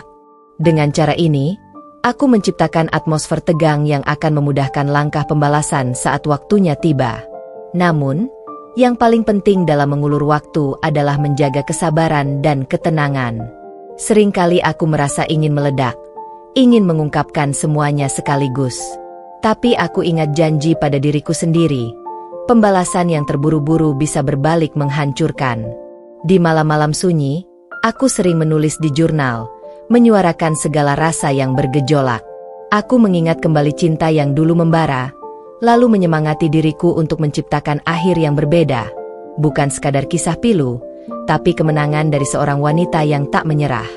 Aku pun mulai meningkatkan kemampuan diri, belajar berbicara dengan tegas, berdiri dengan penuh percaya diri, dan mengatur emosi agar tidak terpengaruh oleh provokasi yang terus datang.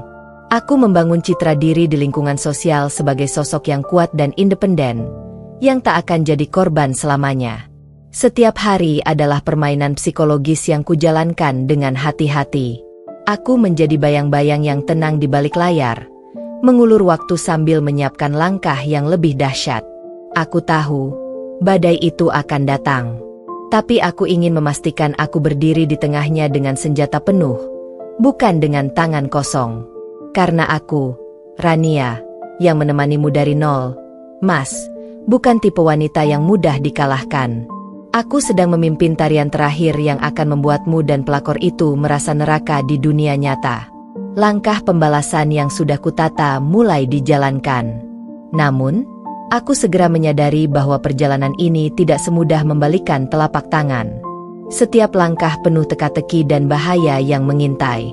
Tantangan datang bertubi-tubi, menguji batas kesabaran dan kekuatan yang selama ini kupupuk dengan susah payah. Awal kesulitan. Hari-hari awal pembalasan berjalan beriringan dengan rasa cemas yang luar biasa. Aku harus mengatur diri agar tetap tampak biasa, tidak mencurigakan, sekaligus memantau reaksi Mas dan Ratna yang mulai menunjukkan kegelisahan. Namun, mereka juga tidak bodoh. Ratna semakin waspada dan mulai mengatur serangan balik dengan menyebarkan kabar buruk dan fitnah terhadapku ke tetangga dan kerabat Mas. Aku menghadapi tekanan sosial yang tidak ringan. Banyak orang mulai memandangku dengan mata penuh tanda tanya. Bahkan ada yang mulai menjauh tanpa alasan yang jelas. Berita burung yang tersebar membuat pikiranku terbakar lalu diledakkan oleh rasa sepi dan duka terasing. Perjuangan melawan rasa sendiri. Di balik setiap langkah strategi, aku berjuang dengan pergulatan batin yang mendalam. Ada kalanya aku merasa tak sanggup, merasakan beban yang begitu berat di pundakku. Di saat seperti itu, aku kerap duduk sendirian, menatap langit malam tanpa bintang, dengan air mata yang diam-diam merembes. Aku bertanya pada diri sendiri, apakah semuanya akan berakhir baik? Apakah aku bakal pulih dari luka ini? Namun, aku ingat sumpahku pada diri sendiri dan pada Tuhan. Luka ini bukanlah akhir, tapi awal dari lembaran baru. Aku harus terus maju, walau jalan di depan bergelombang dan berliku. Konfrontasi tak terduga. Suatu malam, aku menghadapi konfrontasi tidak terduga dengan Ratna.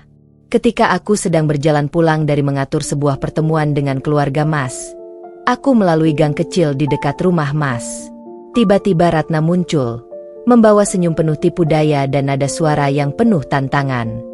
Kamu pikir dengan segala usaha ini bisa membuat aku mundur, Rania? Ucapnya sinis. Kamu cuma bikin dirimu makin rendah. Mas sudah memilih aku. Sudahlah, lepaskan dia dan tinggalkan hidup kita berdua. Aku tidak mundur sedikit pun. Dengan suara tegas, aku menjawab, justru aku datang untuk menunjukkan siapa sebenarnya yang rendah. Jangan kira aku lari dari kebenaran dan keadilan.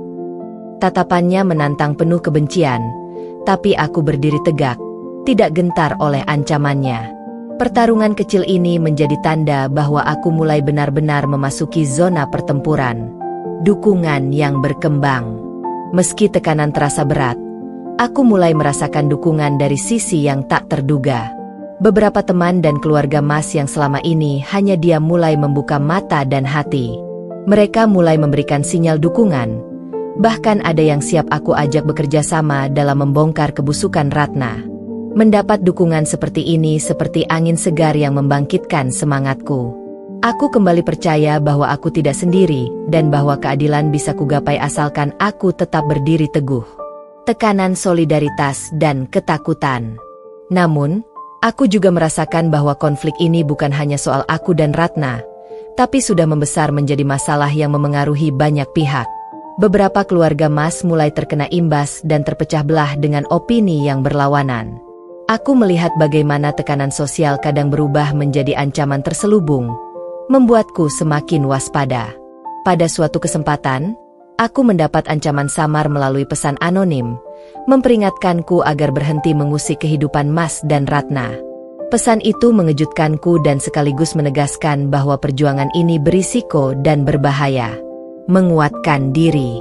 Aku tahu, aku harus lebih kuat, bukan hanya untuk diriku, tapi untuk keadilan dan masa depan yang aku impikan. Aku terus menguatkan mental, menjaga keseimbangan emosi, dan memperkuat komunikasi dengan orang-orang yang dipercaya. Aku membuka diri untuk meminta bantuan profesional, agar dapat mengelola tekanan psikologis ini dengan baik. Momen kunci. Salah satu momen paling menegangkan adalah ketika aku berhasil mengumpulkan cukup bukti untuk membuka mata keluarga Mas yang sebelumnya ragu. Aku mengatur pertemuan rahasia di rumah salah satu saudara Mas yang dipercaya. Situasi di sana tegang, penuh dengan pertanyaan dan tudingan, tapi aku menjelaskan semua fakta dengan tenang dan gamblang. Melihat beberapa keluarga Mas mulai mengubah sikap, mendukungku secara diam-diam, aku merasa kemenangan kecil itu menjadi batu loncatan penting. Namun aku tahu, perjalanan masih panjang dan belum selesai. Malam itu kuakhiri dengan mimpi tentang cinta dan keadilan yang akan datang, dengan tekad membara bahwa aku akan menghadapi semua tantangan ini sampai titik darah penghabisan. Ini bukan akhir, aku bisikkan pada diriku. Ini baru permulaan. Hari-hari berlalu dengan ketegangan yang semakin membara, dan aku mulai menyadari ada sesuatu yang berubah dalam diri Ratna. Sosok pelakor yang selama ini kukira tak tergoyahkan kini mulai memperlihatkan sisi lemah yang tersembunyi dalam bayang-bayang ketakutannya sendiri. Aku memperhatikan dari kejauhan, bagaimana senyum manis yang dulu selalu terpancar dari wajahnya kini mulai pudar berganti dengan raut cemas yang tak bisa disembunyikan. Suatu kali, dengan sengaja aku mengatur situasi agar kami bertemu di sebuah pasar kecil dekat rumah Mas. Aku berusaha terlihat biasa, sambil menyematkan tatapan tajam yang seperti membungkam rahasia yang dia sembunyikan. Tatapannya yang awalnya menyembunyikan superioritas, kini berubah menjadi pandangan yang penuh ketakutan saat sadar aku mengawasi geraknya. Aku tahu, Ratna mulai khawatir, bukan hanya karena tekanan dari luar tapi karena kegelisahan dalam hatinya sendiri mulai mengusik pertahanan palsunya. Suatu malam, beberapa tetangga memberiku kabar bahwa Ratna terlihat menangis sendirian di sudut rumah, menyembunyikan wajah dengan tangan gemetar. Mereka sering menjerit tertahan saat ia pikir tak ada yang mendengar. Hal ini jadi sinyal bahwa kemapanannya mulai goyah dan dia tidak sesantai yang kupikir selama ini. Di sisi lain, aku juga mendapatkan informasi dari salah satu teman dekat Ratna, sosok yang mengaku mengenal masa lalu Ratna dengan lebih dalam. Katanya, Ratna sebenarnya berasal dari latar belakang keluarga yang jauh dari kemudahan. Tekanan hidup dan ambisinya yang besar membuatnya rela melakukan apa saja, termasuk mengorbankan orang lain demi meraih posisi. Namun, kini tekanan yang diterimanya jauh lebih dari yang mampu ia hadapi. Kesendirian dan rasa bersalah mulai merayap, membuat setiap keputusan menjadi beban yang berat. Aku pun menyadari bahwa ini adalah kesempatan besar. Aku mulai merencanakan cara untuk memanfaatkan kegelisahan ini secara hati-hati. Bukan dengan kekerasan atau amarah, melainkan dengan pendekatan psikologis yang lembut namun menghantam. Aku ingin membuat dia merasa sendirian dalam lingkaran kebohongannya, menangkap keraguannya dan mengguncang pondasi palsu yang selama ini menopang tahta kecilnya. Dalam pertemuan tak sengaja berikutnya, aku sengaja berbicara pelan dan lembut, menunjukkan sisi empati yang tak pernah kubiarkan dari diriku. Ratna, kataku, aku tahu ini berat. Ini bukan hanya tentang aku dan Mas, tapi juga tentangmu. Kamu tidak harus terus terjebak dalam permainan yang penuh luka dan pengkhianatan. Matanya yang biasanya tajam kini berkaca-kaca. Kata-kataku seperti menusuk langsung ke dalam lapisan pertahanannya. Aku mengerti, lawanku bukan lagi sekadar sosok antagonis yang harus dikalahkan dengan konfrontasi keras, tapi manusia dengan kerentanan yang bisa kugunakan sebagai jembatan untuk mengungkapkan kebenaran. Dari keretakan yang mulai ia tunjukkan, aku mulai merancang babak selanjutnya. Babak di mana bukan hanya aku dan Mas yang diuji, tapi juga Ratna yang kini terjebak dalam pertarungan batin antara ambisi dan hati nuraninya. Aku tahu, semakin dini aku bisa menggugah sisi manusiawinya, semakin besar peluangku untuk menghancurkan jaring kebohongan sekaligus memulihkan kebenaran. Bayang-bayang neraka yang selama ini aku rasakan mulai mendapatkan secercah harapan, bahwa kemenangan ini lebih dari sekadar balas dendam, tapi tentang membebaskan jiwa-jiwa yang terjebak dalam lingkaran kebohongan. Aku menatap ke depan dengan penuh tekad. Perjuangan ini semakin menegangkan, penuh liku dan kejutan, tapi aku yakin langkahku semakin kuat. Mataku tak pernah lepas dari bayang-bayang Ratna. Pelkor yang selama ini kukira tak tergoyahkan ternyata menyimpan sisi rapuh yang tersembunyi di balik senyum manisnya. Kali ini, aku memilih jalan yang berbeda, bukan lewat konfrontasi keras, tapi dengan membuka pintu kemanusiaan yang mungkin bisa membuatnya retak dari dalam. Aku tahu ini bukan jalan mudah. Membuka hati seseorang yang sudah larut dalam tipu daya dan kebohongan sama beratnya dengan melawan badai besar.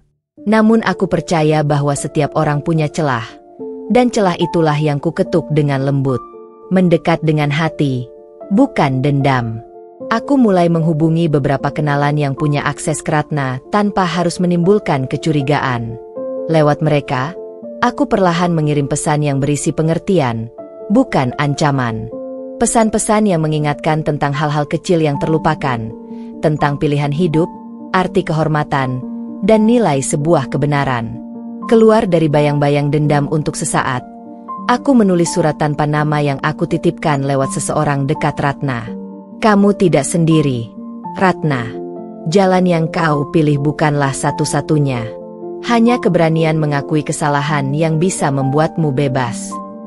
Aku tak berharap surat itu langsung mengubah segalanya, tapi aku ingin membuka celah kecil itu, memperkuat jaringan dukungan. Sementara itu, aku tak lantas melupakan strategi yang sudah kutata. Aku kembali bertemu dengan teman-teman lama, keluarga Mas yang mulai condong mendukung perjuanganku, dan mereka yang percaya padaku. Setiap pertemuan menjadi ruang diskusi yang penuh energi dan rencana. Kami membentuk kelompok kecil yang solid, saling menguatkan dan berbagi informasi. Aku merasa ini bukan lagi perjuanganku sendirian, melainkan perjuangan bersama untuk menegakkan keadilan yang sempat tercemar. Mempersiapkan konfrontasi final. Di balik sikap diplomatisku terhadap Ratna, aku mulai menyiapkan langkah untuk menghadirkan kebenaran di hadapan Mas serta keluarga, tepat ketika semua bukti sudah lengkap dan situasi sudah cukup mendukung. Aku menyusun skenario konfrontasi dengan detail, tempat, saksi, waktu, dan cara pengungkapan yang tidak menyisakan celah pembelaan palsu. Aku ingin mereka melihat fakta murni tanpa topeng, agar tak ada ruang bagi kebohongan untuk bertahan. Mengelola konflik batin. Namun di balik semua itu, aku tak bisa menutup keberanian hati dan pergulatan batin yang kian menghimpit. Ada malam-malam di mana aku bertanya pada diriku sendiri, apakah aku sudah memaafkan diriku sendiri? Apakah aku siap menerima segala konsekuensi dari pembalasan ini? Aku mencari kekuatan melalui doa dan refleksi diri. Aku sadar bahwa kekuatan terbesar bukan berasal dari dendam, tapi dari keteguhan pada kebenaran dan kemurnian niat. Hal itu yang membuatku tetap berdiri tegak meski dirundung badai. Kilas balik dan harapan. Terkadang aku kembali mengingat masa-masa kami yang dulu indah, saat tangan kami saling menggenggam dalam semangat membangun mimpi. Aku berharap, apapun yang terjadi, aku bisa mengakhiri ini tanpa harus menghilangkan semua kenangan itu dalam kebencian. Kupeluk harapan kecil itu erat-erat, sambil melangkah maju dalam perjalanan yang kini sudah semakin dekat pada babak terakhir. Aku menatap masa depan dengan penuh keyakinan. Aku, Rania, yang menemanimu dari nol, sedang memegang kendali atas nasib kami, dan aku akan melawan sampai akhir demi keadilan, kebenaran, dan harga diri yang pernah kami perjuangkan bersama. Udara pagi itu terasa berat, penuh ketegangan yang merayap pelan ke setiap sudut rumah yang akan menjadi saksi babak terakhir perjuangan ini. Kuhela nafas dalam-dalam, menyiapkan seluruh keberanian dan keteguhan hati yang selama ini kupupuk dari reruntuhan luka dan dendam. Ini bukan sekadar pertemuan biasa. Ini adalah pertarungan hidup dan mati dalam medan kejujuran dan keadilan. Momen di mana semua topeng akan terangkat dan kebenaran akan berdiri tanpa kompromi. Persiapan terakhir. Aku datang lebih awal, membawa folder tebal berisi semua bukti yang telah kubuktikan dari perjuangan panjang. Foto-foto, rekaman suara, pesan chat yang disusun rapi, dan kesaksian tertulis dari beberapa saksi yang bisa dipercaya. Semuanya adalah alat membongkar kedok palsu yang selama ini mengusik hidupku. Teman-teman dekat dan keluarga Mas yang selama ini mendukung duduk di sampingku, bukan sebagai pengacara atau musuh, melainkan sebagai saksi hidup betapa besar perjuangan yang kami lalui. Aku merasakan detak jantung kencang, tapi aku menahan gemetar. Di depanku ada pintu ruang tamu yang akan segera dibuka, menghadirkan Mas dan Ratna, dua sosok yang kini berada di titik paling kritis dalam kisah ini. Ketegangan saat pertemuan. Ketika pintu dibuka, aku melihat wajah Mas yang penuh kebingungan dan kemarahan yang terpendam, sementara Ratna berdiri dengan senyum yang tak lagi sepenuhnya percaya diri. Suasana sunyi selama beberapa detik, seperti badai yang menahan amarah sebelum jatuh. Aku berdiri, menatap mata Mas tanpa takut sedikit pun. Mas, kataku dengan suara teguh, ini hari di mana segala rahasia yang kau tutupi harus kau hadapi. Mas menunduk dulu, nampak gentar, lalu mengangkat kepala dan menatapku dengan lirih, seakan mencari jawaban dari semua pertanyaan yang selama ini membingungkan. Aku membuka folder dan perlahan mengeluarkan satu persatu bukti. Satu foto tertangkap kamera tersembunyi, memperlihatkan Ratna dan Mas dalam posisi yang jelas melampaui batas seharusnya. Aku memutar sebuah rekaman suara di ponsel, di mana suara Ratna dengan sangat licik merayu Mas dan menghasutnya untuk meninggalkan aku. Saksi-saksi satu persatu maju memberikan keterangan yang menambah bobot kebenaran di atas meja. Reaksi Mas dan Ratna. Mas berusaha membela diri, tapi suara dan ekspresi raut wajahnya yang bingung dan penuh sesal sudah lebih banyak bicara. Tatapan kosongnya berubah menjadi penyesalan yang mendalam saat ia mulai menyadari seberapa dalam luka yang ditimbulkan. Ratna yang tadinya bongkar pasang wajah percaya diri mulai merosot. Dia diam, sesekali mengalihkan pandangan, dan aku tahu kini kau bisa merasakan ruang yang mulai menyempit di sekelilingnya. Kata-kataku yang mengiris. Aku melangkah maju, menatap mereka berdua tajam. Mas, aku menemanimu dari nol. Aku ada di sini bukan hanya sebagai mantan kekasih, tapi sebagai bukti keteguhan seorang wanita yang selama ini kau sia-siakan. Aku sudah memberimu cinta, kesetiaan, dan perjuangan. Tapi kamu memilih hilang dalam pelukan orang yang mencuri hatimu dan merobek mimpi kita. Air mata mulai mengalir di pipiku, namun suaraku tetap kuat. Ratna, kau bukan hanya mengambil tempatku, kau mengambil harga diriku dan kebahagiaan yang seharusnya ku kandung bersama Mas. Tapi aku akan buat kalian berdua merasakan neraka yang sama seperti yang kalian buat dalam hatiku. Reaksi keluarga dan teman. Keluarga Mas yang hadir mulai berbicara. Ada yang kecewa, ada yang marah, tapi sebagian mulai menunjukkan simpati dan dukungan pada perjuanganku. Suasana semakin memanas, tapi semua tetap terjaga karena aku mengatur setiap kata dan langkah dengan saksama. Puncak emosi dan keputusan. Mas akhirnya berbicara dengan suara bergetar. Rania, aku benar-benar menyesal. Aku bodoh dan lemah. Aku telah mengkhianatimu dan mengabaikan semua perjuangan yang kita jalani. Aku tak tahu apa yang terjadi pada diriku, dan aku meminta maaf. Aku menatapnya dalam-dalam, mencoba mencari kebenaran di balik kata-katanya. Ratna diam saja dan akhirnya pergi dari ruangan itu dengan kepala tertunduk, meninggalkan luka yang bahkan dirinya sendiri sulit untuk sembuhkan. Kesimpulan dan titik balik. Aku tahu ini bukan akhir seluruh cerita. Tapi hari itu, aku merebut kembali harga diri dan keyakinan, berdiri di atas kehancuran untuk menata hidup yang baru. Aku mengakhiri pertemuan dengan berkata tegas, ini adalah babak baru. Aku memaafkan, tapi aku tidak akan pernah melupakan. Aku akan melanjutkan hidupku dengan lebih kuat dan bermartabat. Mata Mas berkaca-kaca, dan aku tahu, mungkin dia pun belajar dari semua ini. Aku melangkah keluar dengan bahu tegak, membawa luka tapi juga kemenangan yang tak ternilai. Aku, Rania, yang menemani dari nol, sudah berjuang habis-habisan dan kini siap membuka jalan baru, tanpa pengkhianatan, tanpa kebohongan, hanya dengan keteguhan di hati. Udara pagi yang lembut menerpa wajahku, seakan menyambut lembaran baru yang segar dalam hidupku. Setelah badai yang panjang dan gelap, kini ada harapan yang mulai tumbuh kembali di dalam dada. Aku berdiri di tepi jendela, memandang langit biru tanpa awan, dan merasakan damai yang selama ini sulit kudapatkan. Perjalanan yang kutempuh bukanlah perjalanan yang mudah. Luka pengkhianatan, pelepasan, dan perjuangan keras telah membentukku menjadi wanita yang lebih kuat dan lebih bijaksana. Aku belajar bahwa cinta bukan hanya soal kebersamaan yang indah, tapi juga soal pertarungan untuk mempertahankan diri dan nilai-nilai yang kita percaya. Mas, ia telah melewati proses panjang pula. Raut penyesalan di wajahnya adalah harga yang harus ia bayar atas kesalahannya. Namun aku yakin, setiap manusia berhak mendapat kesempatan untuk berubah, selama ada niat dan usaha untuk memperbaiki. Bagi kami, Ini menjadi pelajaran berharga tentang arti kesetiaan dan pengorbanan. Ratna, ia hilang dari hidup kami, membawa konsekuensi yang harus ia jalani sendiri. Kegelapan yang ia pilih bukanlah akhir dari segalanya, tapi sebuah pintu menuju pertanggungjawaban dan refleksi diri. Aku sendiri, aku menemukan kekuatan dalam luka, dan menemukan bahwa aku bukan hanya sekadar pendamping dalam kisah ini, tapi juga pemimpin bagi diriku sendiri.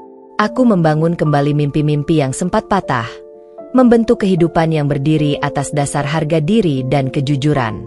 Kini aku menatap masa depan dengan penuh keyakinan. Aku akan terus melangkah, belajar, dan tumbuh, bukan sebagai korban masa lalu, tapi sebagai wanita yang berani menulis takdirnya sendiri.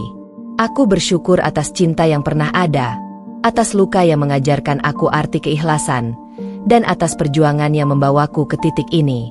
Aku yang menemani dari nol ini akan terus menemani diriku sendiri, menjadi versi terbaik dari diriku, dan membuka jalan bagi kebahagiaan yang sejati. Ini bukan akhir, tapi awal dari kisah yang lebih indah, lebih nyata, dan lebih bermakna. Tamat.